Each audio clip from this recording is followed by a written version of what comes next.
Sometimes I think it's easy to take a look at the idea of obsessive kindness as somehow being a bit of a lightweight. It's kind of fluff. Maybe it's a nice thing to be able to do, but it really, really doesn't affect my life that much. May make other people's life just a little bit better, but at the end of the day, did it really affect me all that much? The reality is that living okay with obsessive kindness is actually pretty critical to both our emotional health and to our physical health. Why our physical health?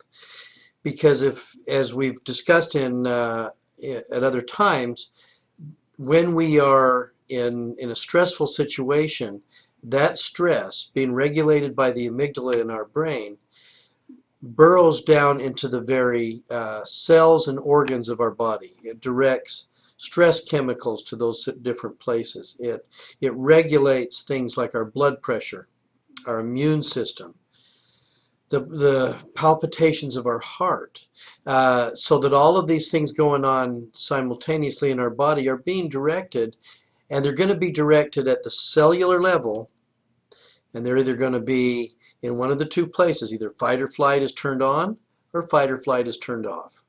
When fight or flight is turned on, then you're going to get all of the stressful responses that we know from all the research that tend to be pretty damning in the way that our organs can function and stay healthy year after year.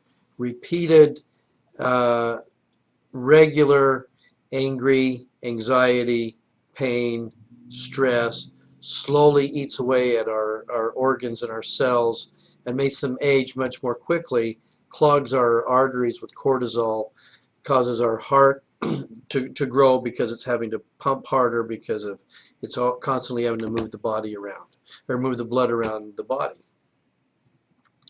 So kindness becomes one of these places where if we're living in the kindness now and we begin to have an obsessive attitude almost about being kind to the other creatures that we come in contact with on the planet, it opens up a part of us, the mercy part of us, I believe. And this mercy part of us is going to keep us in a relaxed stasis so that we're able to function much more better, if that's a good term, and be able to move forward in our life.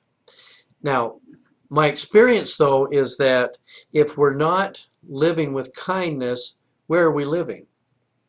Well, outside of the living now and kind of being aware as I go through the day of being kind, if I'm not doing that, I'm tempted to be living in what I call a dead zone. And the dead zone is really these places where we live where there's no life, there's no growth, there's no healing. For instance, if we are holding on and we're not forgiving and we haven't grieved and we continue to hold on to resentments from experiences in the past, every time that our brain goes to those places, it lives in a dead zone. Why is that? Because nothing live can happen. No healing can happen. There is no peace that occurs in that dead zone. It's literally like walking out of a desert oasis into the sands of the desert, and there's no life. Things die there. Our emotional growth dies there when we're living in the past. There's no peace in that dead zone. At the same time, sometimes the dead zone is their future. So they live in a world of what if, and what if this happens, and what if, and I have to worry constantly and stress about what may occur down the road.